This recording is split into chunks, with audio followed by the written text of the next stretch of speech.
What's up, y'all? Mr. Barry here with the Lightning Thief. This is going to be our last Lightning Thief video. We are about to finish this whole book right now, in the next couple minutes, believe it or not. In our last video, last time we read, we just got to page 369, and up to that point, Percy got attacked by a scorpion summoned by Luke, who turned out to be the prophesized friend that would betray him. So he was betrayed by Luke, sadly, and Luke sent a scorpion at him, and then everything went black. That's where it ended, on page 369. So we're starting on page 370 right now. You guys ready? Page 370. I woke with a drinking straw in my mouth. I was sipping something that tasted like liquid chocolate chip cookies. Nectar. I opened my eyes. I was propped up in bed in the sick room of the big house, my right hand bandaged like a club. Argus stood guard in the corner. Annabeth sat next to me, holding my nectar glass and dabbing the washcloth on my forehead. Here we are again, I said. You idiot, Annabeth said, which is how I knew she was overjoyed to see me conscious. You were green and turning gray when we found you. If it weren't for Chiron's healing... Not now, Chiron's voice said. Percy's constitution deserves some of the credit. He was sitting near the foot of my bed in a human form, which was why I hadn't noticed him yet. His lower half was magically compacted into the wheelchair, his upper half dressed in a coat and tie. He smiled, but his face looked weary and pale, the way it did when he'd been up all night, grading Latin papers. How are you feeling? He asked. Like my insides have been frozen, then microwaved? Apt, considering that it was pit scorpion venom. Now, you must tell me, if you can, exactly what happened. Between sips of nectar, I told them the story. The room was quiet for a long time. I can't believe that Luke... Annabeth's voice faltered. Her expression turned angry and sad. Yes, I can believe. May the gods curse him. He was never the same after his quest. This must be reported to Olympus, Chiron murmured. I will go at once. Luke's out there right now, I said. I have to go after him. Chiron shook his head. No, Percy. The gods won't even talk about Kronos, I snapped. Zeus declared the matter closed. Percy, I know this is hard, but you must not rush out for vengeance. You aren't ready. I didn't like it, but part of me suspected that Chiron was right. One look at my hand, and I knew I wasn't going to be sword fighting anytime soon. Chiron, your prophecy from the oracle? It was about Kronos, wasn't it? Was I in it? And Annabeth? Chiron glanced nervously at the ceiling. Percy, it isn't my place. You've been ordered not to talk to me about it, haven't you? His eyes were sympathetic but sad. You will be a great hero, child.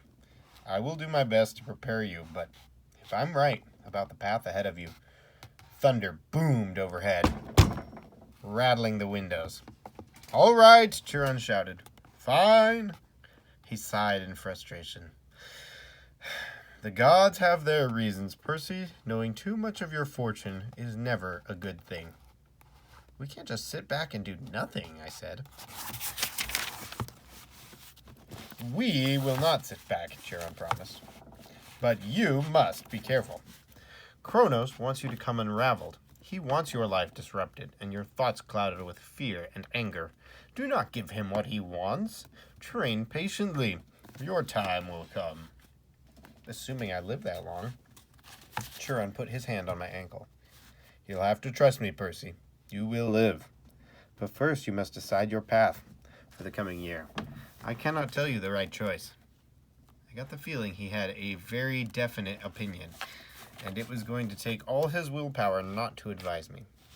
But you must decide whether to stay at Camp Half-Blood year-round or return to the mortal world for 7th grade and be a summer camper. Think on that. When I get back from Olympus, you must tell me your decision. I wanted to protest. I wanted to ask him more questions, but his expression told me that there could be no more discussion. He had said as much as he could. I'll be back as soon as I can, Chiron promised. Argos will watch over you. He glanced at Annabeth. Oh, and my dear, whenever you're ready, they're here. Who's here? I asked. Nobody answered. Chiron rolled himself out of the room. I heard the wheels of his chair clink carefully down the front steps, 2 at a time. Annabeth studied the ice in my drink. What's wrong? I asked her. Nothing. She set the glass on the table. I took your advice about something. You, need anything? Yeah, help me up. I want to go outside. Percy, that isn't a good idea. I slid my legs out of bed. Annabeth caught me before I could crumple onto the floor. A wave of nausea rolled over me. Annabeth said, I told you. I'm fine, I insisted. I didn't want to lie in bed like an invalid while Luke was out there planning to destroy the Western world. I managed to step forward, then another, still leaning heavily on Annabeth.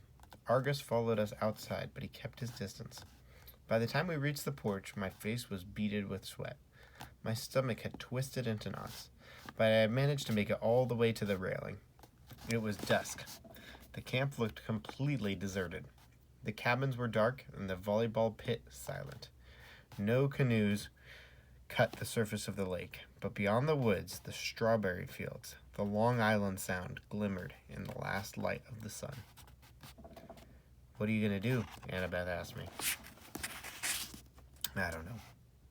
I told her I got the feeling Chiron wanted me to stay year-round, to put in more individual training time, but I wasn't sure that's what I wanted. I admitted I'd feel bad about leaving her alone, though, with only Clarice for company. Annabeth pursed her lips, then said quietly, I'm going home for the year, Percy. I stared at her. You mean to your dad's? She pointed towards the crest of Half-Blood Hill. Next to Thalia's pine tree, at the very edge of the camp's magical boundaries, a family stood, silhouetted with 2 little children, a woman and a tall man with blonde hair. They seemed to be waiting. The man was holding a backpack that looked like the one Annabeth had gotten from Waterland in Denver. I wrote him a letter when we got back, Annabeth said. Just like you suggested.